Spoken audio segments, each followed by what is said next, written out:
आखिर क्यों हिरण्याक्ष का वध करने के लिए भगवान विष्णु वराह अवतार में प्रकट हुए। एक बार ब्रह्मा जी के मानस पुत्र सनत और सनकादि भगवान विष्णु के दर्शन करने वैकुंठ धाम पहुंचे। वैकुंठ में विष्णु धाम के द्वार पर भगवान के दो पार्षद जय और विजय द्वारपाल के रूप में बैठे थे। इन दिगंबर साधुओं को देखकर पहले तो उन्हें हंसी आ गई, फिर पूछा, आप लोग कौन हैं? ऐसे नंग धड़ंग यहाँ कैसे चले आ रहे हैं? उनकी बात का सनत ने बुरा नहीं माना, क्योंकि ये द्वारपाल थे और बिना पूरी जांच पड़ताल के कैसे अंदर जाने देते। अपनी वेशभूषा पर उनके हंसने का भी बुरा नहीं माना, क्योंकि वैकुंठ जैसे वैभवशाली परिवेश में ऐसे साधुओं का क्या काम। उनके प्रश्नों का उत्तर देते हुए उन्होंने कहा, हम सनत कुमार भगवान विष्णु के दर्शन करना चाहते हैं। हम सदा इसी रूप में रहते हैं, इसलिए हमें अंदर जाने दो। मगर जय विजय नामक द्वारपालों ने सनत और सनकादि को अंदर नहीं जाने दिया। इससे आर्षियों को क्रोध आ गया कि इन द्वारपालों को इतनी भी समझ नहीं कि आर्षियों साधुओं के साथ कैसा व्यवहार करना चाहिए। क्रोध में उन्होंने शाप देते हुए कहा, तुम दोनों ने देवों के साथ रहकर भी दैत्यों जैसा व्यवहार किया है, इसलिए अगले जन्म में तुम दोनों दैत्य कुल में जन्म लोगे। द्वार पर इस विवाद को सुनकर भगवान विष्णु स्वयं बाहर आ गए और सनत सनकादि को आदर से अंदर आने को कहा।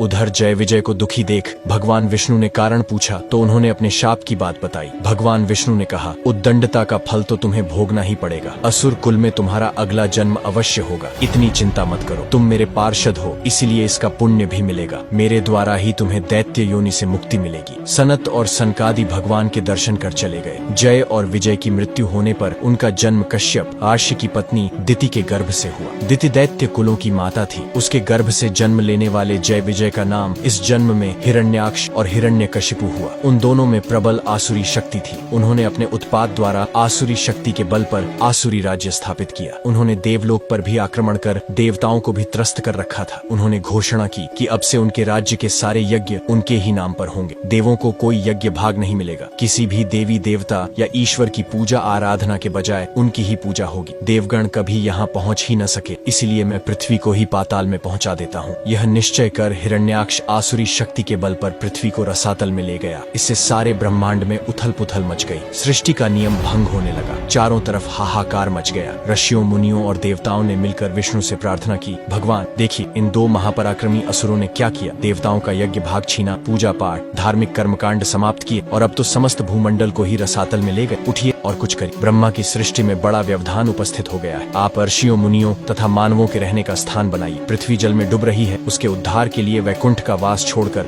कोई अवतार लीजिए। भगवान विष्णु ने देवताओं और ऋषियों को आश्वासन दिया, जब पृथ्वी पर पाप का भार ज्यादा हो जाता है तो उसके उद्धार के लिए मुझे अवतार लेना ही पड़ता है। आप लोग निश्चिंत होकर जाइए, मैं कुछ करता हूँ। देवताओं के चले जाने पर भगवान विष्णु ने नीचे देखा। पृथ्वी का कहीं पता नहीं, सर्वत्र जल ही जल दिख रहा था। फिर तो भगवान वाराह के रूप में प्रकट हुए और समुद्र में कूद पड़े। भयंकर गर्जना के साथ अपनी विशाल दाढ़ पर पृथ्वी को रखकर वे अथाह जल राशि को चीरते हुए ऊपर आ गए। पृथ्वी को समुद्र से ऊपर आते देख और वाराह का भयंकर शब्द सुनकर हिरण्याक्ष बौखला गया कि किसने उसकी शक्ति को चुनौती दी है। वाराह को देखते ही वह उसे मारने दौड़ा। उसका हर अस्त्र शस्त्र वाराह के शरीर से टकराकर चूर चूर हो जाता था। भगवान कुछ देर उसके प्रहार झेलते रहे और उसके क्रोध को भड़काते रहे। रूप भले ही वाराह का था, पर थे तो वे पर ब्रह्म अनंत शक्ति भगवान विष्णु। उन्होंने एक झटके से हिरण्याक्ष को अपनी दाढ़ पर उठा लिया और घुमाकर आकाश में दूर फेंक दिया। आकाश में चक्कर काटकर वह धड़ाम से पृथ्वी पर वाराह के पास ही गिर पड़ा। मरणासन्न हिरण्याक्ष ने देखा कि वह वाराह अब वाराह न होकर भगवान विष्णु है। उसे अपना पूर्व जन्म याद हो आया। उसने भगवान के चरण पकड़ ली और कहा, भगवान, पाप के शाप का आपने अंत कर दिया और अपने ही हाथों इस जन्म से मुक्ति दिला। मुझे तो मुक्ति मिली, पर मेरे भाई हिरण्यकशिपु का क्या होगा? उसे भी तो मुक्ति दीजिए। भगवान विष्णु हंसकर बोले, समय से पूर्व किसी के पाप का अंत नहीं होता। तुम्हारे भाई हिरण्यकशिपु के पाप का अभी अंत नहीं है। तुम्हारे अंत के लिए पृथ्वी कारण बनी, उसके अंत के लिए मुझे एक और अवतार लेना पड़ेगा। तुम्हारे लिए वाराह बनना पड़ा, उसके लिए नरसिंह रूप में अवतार लेकर उसका उद्धार करना पड़ेगा। भगवान विष्णु के ये शब्द सुनकर हिरण्याक्ष ने बड़ी शांति से अपने प्राण त्याग दिए। भगवान विष्णु सृष्टि के संतुलन को बनाए रखने के लिए